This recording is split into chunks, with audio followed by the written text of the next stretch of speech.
नमस्कार। आज हम बात करने वाले हैं भारत के संवैधानिक विकास की। ये एक बहुत ही दिलचस्प सफर है जो 1773 से 1947 तक चला। और ये सिर्फ एक कानूनी किताब की कहानी नहीं है, बल्कि ये कहानी है विचारों की, इतिहास की और उन घटनाओं की जिन्होंने हमारे देश की नींव रखी। तो ये सवाल काफी दिलचस्प है कि आखिर किसी देश की जो रूल बुक होती है, उसका जो संविधान होता है, वो लिखा कैसे जाता है। देखिए, ये कोई बोरिंग सी किताब नहीं होती। असल में ये तो विचारों और इतिहास से भरी एक जिंदा कहानी होती है।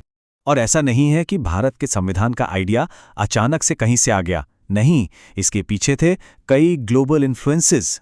जो आधुनिक संविधान है ना, उनकी जड़ें हमें फ्रांस, ब्रिटेन और अमेरिका जैसे देशों के बड़े बड़े विचारों में देखने को मिलती हैं। चलिए इसी को थोड़ा और समझते हैं। तो हमारा पहला पड़ाव है एक विचार का जन्म। यहीं से सारी कहानी शुरू होती है।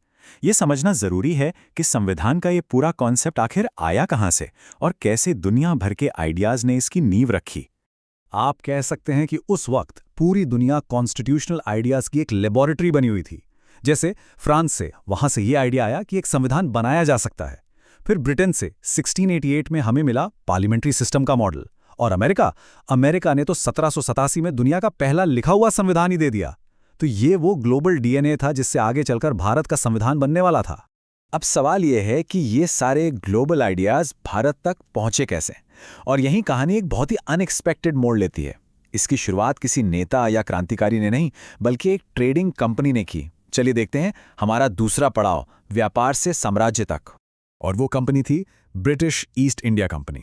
इसकी कहानी शुरू होती है साल 1600 में लंदन में। तब इसका मकसद सिर्फ एक था, प्योरली कमर्शियल, मतलब मसालों और दूसरे सामानों का व्यापार करना। अब देखिए कि कैसे चीजें बदलीं।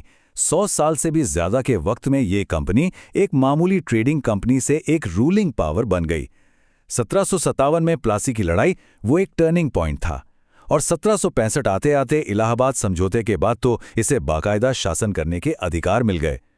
और यहीं से एक फॉर्मल सिस्टम की जरूरत महसूस होने लगी। तो अब जब कंपनी राज करने लगी तो एक नई हकीकत सामने आई। और इसी वजह से ब्रिटेन से एक के बाद एक कई कानून आए। और इन्हीं कानूनों ने धीरे धीरे भारत में शासन का एक पूरा ढांचा तैयार किया। और यही है हमारा तीसरा पड़ाव, अधिनियमों की एक सदी। मोटी तौर पर देखें तो भारत में ब्रिटिश राज को हम दो हिस्सों में बांट सकते हैं। पहला दौर था कंपनी रूल का, जो 1773 से 1858 तक चला।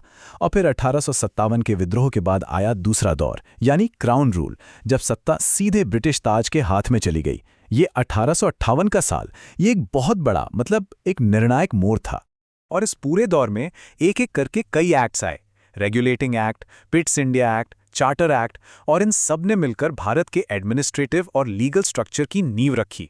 समझिए, हर एक्ट एक ईंट की तरह था। और इनमें सबसे खास था 1935 का गवर्नमेंट ऑफ इंडिया एक्ट। क्यों? क्योंकि इसी ने एक फेडरल स्ट्रक्चर और प्रांतीय स्वायत्तता की नींव डाली। और इसके कई हिस्से तो सीधे सीधे हमारे आज के संविधान में लिए गए हैं। लेकिन जैसा मैंने पहले कहा, 1858 का साल गेम चेंजर था। ये वो पल था, वो मोमेंट था जब भारत का शासन आधिकारिक तौर पर एक कंपनी के हाथों से निकलकर सीधे ब्रिटिश सरकार के कंट्रोल में आ गया। एक बहुत बड़ा शिफ्ट था ये। तो अब आते हैं कहानी के आखिरी हिस्से पर, कि कैसे हमारे संविधान निर्माताओं ने इतिहास के इन सारे सबकों और दुनिया भर के विचारों को एक साथ मिलाकर एक बिल्कुल यूनिक डॉक्यूमेंट तैयार किया। तो हमारा चौथा पड़ाव, विरोधाभासों का एक संविधान। अब देखिए, संविधान बनाने वालों के सामने सबसे पहला और बड़ा सवाल था फ्लेक्सिबिलिटी का।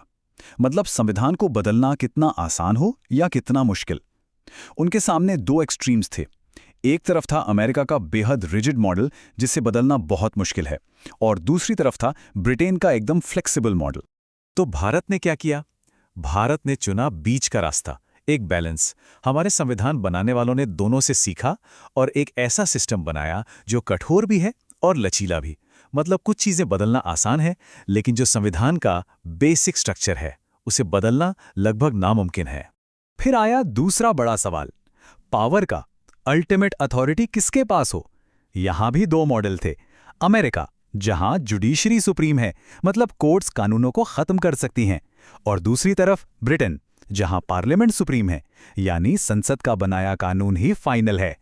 तो इन सब सोच विचार और बहसों का नतीजा क्या निकला? नतीजा था भारत का संविधान, दुनिया का सबसे बड़ा लिखा हुआ संविधान। एक ऐसा दस्तावेज जो ब्रिटेन की पार्लियामेंट्री सुप्रीमेसी और अमेरिका की जुडिशियल सुप्रीमेसी के बीच एक कमाल का बैलेंस बनाता है, जो हमें फंडामेंटल राइट्स की गारंटी देता है। और जैसा हमने देखा, ये कठोरता और लचीलेपन का एक बिल्कुल अनोखा मिश्रण है। तो आखिर में एक सवाल छोड़ जाते हैं। अगर कोई संविधान इतिहास और नए नए विचारों का एक जीता जागता मिश्रण है, एक लिविंग डॉक्यूमेंट है जो वक्त के साथ बदलता रहता है, तो क्या वो कभी सच में पूरा या खत्म हो सकता है? सोचने वाली बात है ना?